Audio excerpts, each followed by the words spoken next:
jugés et condamnés aux peines qu'ils méritent. La demande adressée à certains États membres. Zimbabwe, M.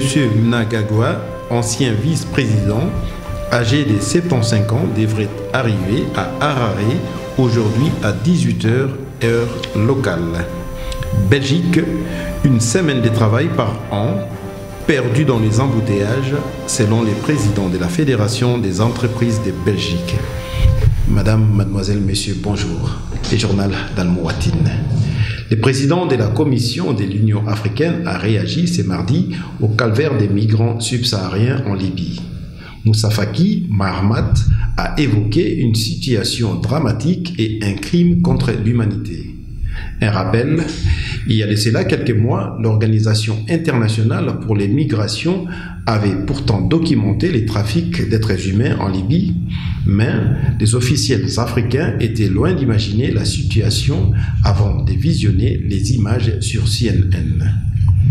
Le président de la Commission de l'Union africaine a lancé un appel à l'aide, notamment pour les rapatriements des migrants, pour ceux qui les désirent, ainsi que le renforcement des efforts communs avec les autorités libyennes.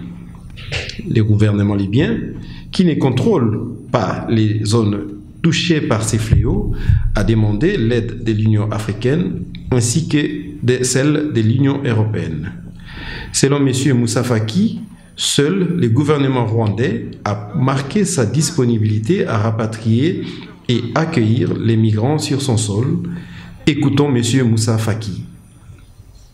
Je lance un appel à tous les États membres de l'Union africaine, au secteur privé africain et aux citoyens africains pour qu'ils fassent des contributions financières en vue d'aider à alléger les souffrances des migrants africains en Libye. J'exhorte les États membres qui disposent des moyens logistiques requis à les mettre à la disposition pour faciliter l'évacuation de la Libye des migrants africains qui les désirent. Je me réjouis de relever que le Rwanda nous a contactés pour non seulement marquer sa disposition, sa disponibilité à contribuer au transport de la Libye des migrants africains, mais également accueillir sur son sol un grand nombre d'entre eux. Toujours dans les mêmes sujets, face à ces drames insoutenables, plusieurs voix s'élèvent à travers la planète entière. Pour tous, c'est l'indignation et l'incompréhension. Écoutons les propos de l'imam de Brest, Rachid Abou Oudeifa. Eh bien, en Libye, des émigrés pris pour des esclaves, vendus en tant qu'esclaves.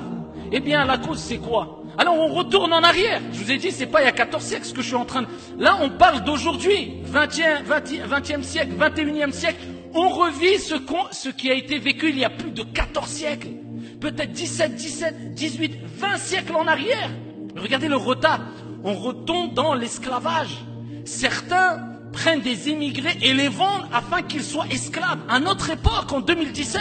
Mais où va le monde? À cause de quoi? Cette brèche qu'on a ouverte, au quoi? Au racisme.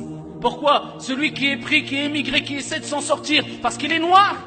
Alors certains prétendent que, parce qu'ils sont noirs, ils sont inférieurs. Wal'iyadhu billah. Toi, tu es meilleur que Bilal.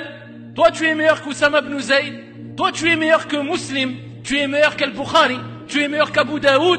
Tu es meilleur que At-Tirmidhi. Tu es meilleur que An-Nasa'i. Eh bien, tout cela, soit ils étaient noirs, soit ils n'étaient pas arabes.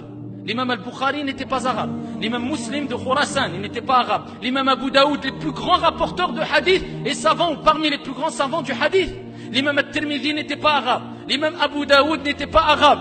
Tous ces savants-là n'étaient pas arabes. Et après cela, on prétend parce qu'on est arabe, et je ne vise pas que les arabes, ça peut venir d'autres aussi, mais c'est une réalité. Certains prétendent parce qu'ils sont arabes, ils sont meilleurs. L'arabe n'est pas meilleur que le noir n'est pas meilleur que l'arabe. Le blanc n'est pas meilleur que le noir n'est pas meilleur que le blanc, sauf dans un contexte religieux, on dit si une personne craint plus Dieu que l'autre. Et de façon générale, même s'ils ne sont pas musulmans croyants, on va distinguer les êtres humains d'après leur qualité, pas d'après leur couleur.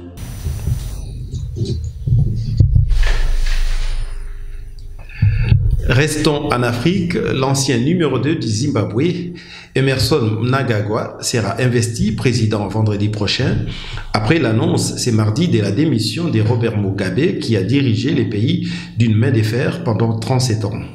En exil depuis son éviction du pouvoir, M.